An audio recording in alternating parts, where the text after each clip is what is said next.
అట్లా గురుగారు మోహన్ బాబు కుటుంబం చూసాం ఈ మధ్య. పాపం చాలా అంటే ఒక్కసారిగా ఒక స్టార్డమ్ నుంచి ఒక అతను తిట్టుకునే రేంజ్‌కి అతని కుటుంబం అంతా వచ్చేసింది. ఎందుకు జరుగుతది గురుగారు ఇట్లా?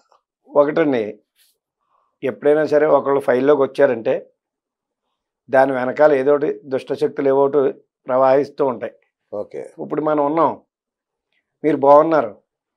నిన్నటిదాకా ఇలా ఉండేవాడురా, ఇప్పుడు చాలా బాగుపడిపోయాడురా అవును. అని వాళ్ళ మీద ఓ దృష్టి వేస్తూ ఉంటారు ఎవరో ఒకరు. ఏడుపులు దిష్టి. అది ఉంటుంది. కంపల్సరీ బయట వాళ్ళ యొక్క దృష్టి, మీకు సామెత కూడా ఉంది, నరదృష్టికి నాపరాళ్ళు కూడా నల్లరాయి కూడా బద్దలేసిపోతుందని. కొండలే విరిగిపోయాయి. ఒక్కొక్కళ్ళు పాలు మీకు పూర్వం అంటే ఇక్కడ మీకు అంతలా తెలుసో తెలీదో, పూర్వం ఎవరైనా పాలు తీసుకుంటూ ఉంటే ఆవుకి ఎవడైనా వచ్చి ఇలా చూస్తే కనుక రక్తం పడిపోయేది ఆ చూపుకే. అంటే నరుడి యొక్క దృష్టి ఆ విధంగా ఉంటుంది. అలాగా వీళ్ళ మీద ఏదైనా దృష్టి ప్రభావం ఏర్పడి వాళ్ళు గొడవలు పడాలి తప్ప మామూలుగా అయితే కనుక వాళ్ళకి ఏ గ్రహస్థితి వల్ల ఏది ఇబ్బంది అయితే లేదు. ఏమండి మోహన్ బాబు కుటుంబం, మోహన్ బాబు కుటుంబం నరదృష్టి వల్ల అండి అదంతా. అంటే మోహన్ బాబుకి ఇప్పుడు ఏ గ్రహదోషం ఏం లేదు, అలాగే పిల్లలకి ఏ ఇబ్బంది లేదు, వాళ్ళ వివాహ విషయాల్లోనూ వాళ్ళ జీవితాల్లోనూ ఎక్కడ కూడా ఏ ఇబ్బంది లేదు. ఇదంతా కూడా జరిగేది ఏంటంటే నరదృష్టి వల్లే. ఏంటంటే సైలెంట్గా ఉన్న ఫ్యామిలీ ఈ రోజున బయటకు వచ్చిందంటే ఆల్మోస్ట్ రోడ్డు పడ్డంత పని అయిపోయింది. పాపం నిజంగా చెప్తే నమ్మరు, మేమే ఆశ్చర్యపోయామాట.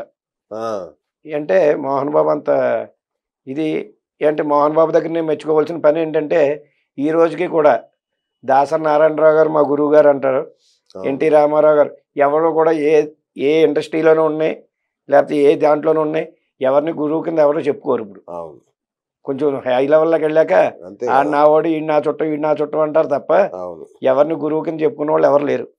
ఈ రోజు కూడా మా ఇంట్లో నాకు చదువు నేర్పిన గురువు ఫోటో నా ఇంట్లో ఉంది తప్ప నాతో పాటు చదువుకున్న వాళ్ళు ఎవరి దగ్గర ఆ ఫోటో లేదు. నేను మహర్షి మహేష్ యోగి ఆశ్రమంలో నేర్చుకున్నాను. ఈ రోజుకి కూడా గురువు గారి ఫోటో నా ఇంట్లో ఉంటుంది. పొద్దున్నే లేచి ఆయన ముఖం చూసి దండం పెట్టుకుని బయటకు వస్తాను. అలాగా గురుభక్తి అన్నీ ఉన్నాయి వాళ్ళకి. అండ్ అలాగే ధైర్యంగా చెప్పుకునే విధానం ఉంది ఆయనకి. ఎవరో కూడా ఎక్కడైనా స్పీచ్లోను వాడి వాళ్ళ పైకి వచ్చాను ఈడి వాళ్ళ పైకి వచ్చానని చెప్పుకుంటూ ఉంటారు కొంతమంది కొంచెం హై లెవెల్ వెళ్ళాక. అలా కాకుండా ఎప్పుడు కూడా దాసరి నారాయణరావు గారు నా గురువు అని చెప్తాడు ఆయన. ఎన్టీ రామారావు గారు నా దైవం అని చెప్తాడు. అలాగా చెప్పుకునేది ఆయన ఒక్క ఆయనే. అలాగే పాపం ఆయనకి నిజంగా ఈ యొక్క నరదృష్టి వల్ల నరగ్రహ ప్రభావం వల్ల తప్ప గ్రహస్థితి వల్ల ఇదే ఎక్కడా లేదు. ఆయన పాపం చాలా ఇబ్బంది పడ్డాడు మొన్న. ఆయన వాళ్ళ పిల్లలు కూడాను ఎప్పుడు ఎక్కంది రోడ్డు ఎక్కి అంత పని అయిపోయింది వాళ్ళకి పాపం. ఈ నరదృష్టికి ఏదో స్థాయిలో ఉంటుందండి. అబ్బో ఎక్కడో ఉన్నవాడు కిందకి లాక్కొచ్చేసేది అదే. అది వాళ్ళు ఏమనుకుంటారంటే ఏదో నా గ్రహస్థితి బాగోలేదేమో ఇంకోటి బాగోలేదేమో లేకపోతే మన ఇల్లు కట్టడం వల్ల ఏమో అని ఇలా ఆలోచిస్తారు తప్ప దీనికోసం ఆలోచించరు. వాళ్ళకైతే కనుక గ్రహస్థితి అంతా కూడా బాగానే ఉంది, నరదృష్టి వల్ల ఎక్కువ ప్రభావం అయింది. అట్లాగే విజయ్ దేవరకొండ రష్మిక మందన వాళ్ళు ప్రేమలో ఉన్నారు, వాళ్ళకి పెళ్లి యోగం ఉందా లేదా? ఈయనకైతే కనుక గురుడు బలంగానే ఉన్నాడు. గురుస్థానం బాగుంది. గురుస్థానం వచ్చేసరికల్లా వివాహ విషయమే. గురుస్థానం వివాహ విషయం. ఈ అమ్మాయికి వచ్చేసరికల్లా శుక్రుడు రాహు ఇద్దరు కూడా ఉన్నారు. అటోకాలు వేస్తూ ఉంటుంది అమ్మాయిది కూడా. ఎందుకంటే ఇద్దరిలోనూ ఉంటేనే కదా. అంతే కదా. ఈ అమ్మాయి బ్లాక్ మానేసి బ్లాక్ డ్రెస్సులు కానీ బ్లాక్ చెప్పులు కానీ ఇలాంటివి మానేసి కొన్నాళ్ళు చూడమనండి, ఎందుకు అవ్వదో చూద్దరు కానీ. రేపంటే రేపే అయిపోతుంది అన్నమాట. బ్లాక్ మానేయాలి. అయితే రాహు ఉండడం వల్ల ఏంటంటే వివాహ విషయంలో ఆటంకాలు పెడుతూ ఉంటాడు. రేపనో లేకపోతే ఎల్లుండనో లేకపోతే నువ్వేదో అన్నావనో నేనేదో అన్నానో ఇలా గొడవలు వస్తూ ఉంటాయి చిన్న చిన్నవి. ఆ అమ్మాయికి ఆ గ్రహస్థితి ఉండడం వల్ల రాహు ఉండడం వల్ల ఇప్పుడు మనం అన్నాం ఏదైనా సంబంధానికి వెళ్ళాం అనుకోండి, రేపు వెళ్దాం మధ్యాహ్నం వెళ్దాం సాయంత్రం వెళ్దాం మళ్ళీ వాళ్ళకి వెళ్ళాక రేపు చెప్తామండి ఎల్లుండి చెప్తామండి అంటూ ఉంటారు. అలా కాకుండా రాహు ఉంటేనే అలా జరుగుతూ ఉంటుంది.